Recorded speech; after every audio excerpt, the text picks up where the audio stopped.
Hi hello welcome back to Kautilya cooking videos. ಯಾರು ಇನ್ನೂ subscribe ಮಾಡದೆ ನೋಡ್ತಿರ್ತಾರೆ ಪ್ಲೀಸ್ ಸಬ್ಸ್ಕ್ರೈಬ್ ಮಾಡಿ. ಇವತ್ತು ನಾನು ತೋರ್ತಾ ಇರುವ ರೆಸಿಪಿ ರವೆ ಉಪ್ಪಿಟ್ಟು.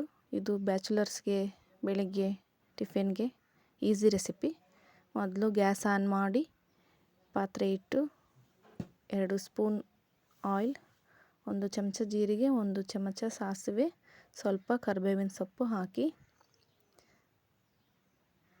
ನಂತರ 2 ಹಸಿಮೆಣಸಿನ್ಕಾಯಿ ಚಿಕ್ಕದಾಗಿ ಕಟ್ ಮಾಡಿ ಹಾಕ್ಕೊಳ್ಳಿ. ನಂತರ 2 ದೊಡ್ಡದಾದ ಈರುಳ್ಳಿಯನ್ನು ಕಟ್ ಮಾಡಿ ಹಾಕ್ಕೊಳ್ಳಿ.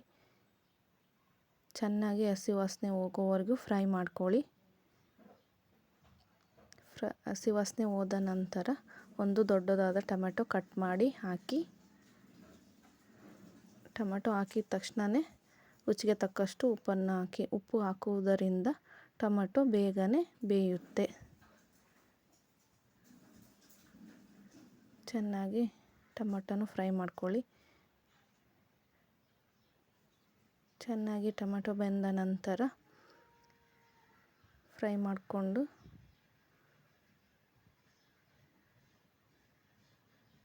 ಚೆನ್ನಾಗಿ ಟೊಮೆಟೊ ಬೆಂದ ಮೇಲೆ ಫ್ರೈ ಮಾಡಿ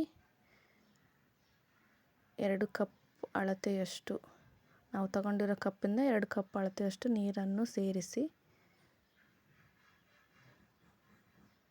ಇನ್ನೊಂದು ಕಪ್ ನೀರು ಹಾಕಿ ಮಿಕ್ಸ್ ಮಾಡಿ ಪ್ಲೇಟ್ ಮುಚ್ಚಿ ಮೀಡಿಯಮ್ ಫ್ಲೇಮ್ನಲ್ಲಿ ಕುದಿಯುವವರೆಗೂ ಪ್ಲೇಟ್ ಮುಚ್ಚಿಡಿ. ಕುದಿ ಬಂದ ನಂತರ ಪ್ಲೇಟ್ ತೆಗೆದು 1 ಟೇಬಲ್ ಸ್ಪೂನ್ ಆಯಿಲ್ ಹಾಕಿ. ಆಯಿಲ್ ಯಾಕೆ ಹಾಕಬೇಕಂದ್ರೆ ಆಯಿಲ್ ಹಾಕೋದರಿಂದ ಉಪ್ಪಿಟ್ಟಿನ ಕನ್ಸಿಸ್ಟೆನ್ಸಿ ಹಾಗೂ ಟೇಸ್ಟ್ ಚೆನ್ನಾಗಿ ಬರುತ್ತೆ ಕುದಿಯುವಾಗ. ಅದಕ್ಕೆ 1 ಟೇಬಲ್ ಸ್ಪೂನ್ ಆಯಿಲ್ ಹಾಕಿ. ಈಗ ನೀರು ಹಾಕಿರ್ತೀವಲ್ಲ ಆ ಕಪ್ ಅಳತೆಯಷ್ಟೇ 1 ಕಪ್ ರವೆಯನ್ನು ಸೇರಿಸಿ ಚೆನ್ನಾಗಿ ಮಿಕ್ಸ್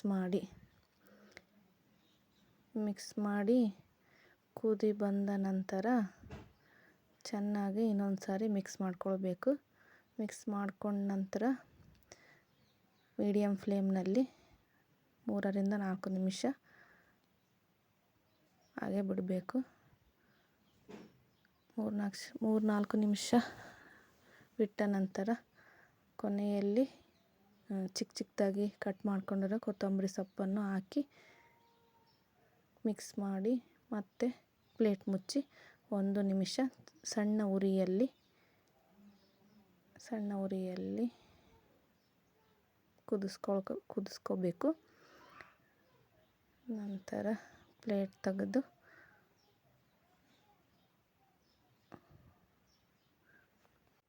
ಈಗ ರೆಡಿಯಾಗಿದೆ ಉಪ್ಪಿಟ್ಟು. ಗ್ಯಾಸ್ ಆಫ್ ಮಾಡಿ 10 ನಿಮಿಷ ಬಿಟ್ಟು ಪ್ಲೇಟ್ಗೆ ಸರ್ವ್ ಮಾಡಿ. ಪ್ಲೀಸ್ ಸಬ್ಸ್ಕ್ರೈಬ್ ಮಾಡಿ, ಶೇರ್ ಮಾಡಿ, ಲೈಕ್ ಮಾಡಿ. Thank you.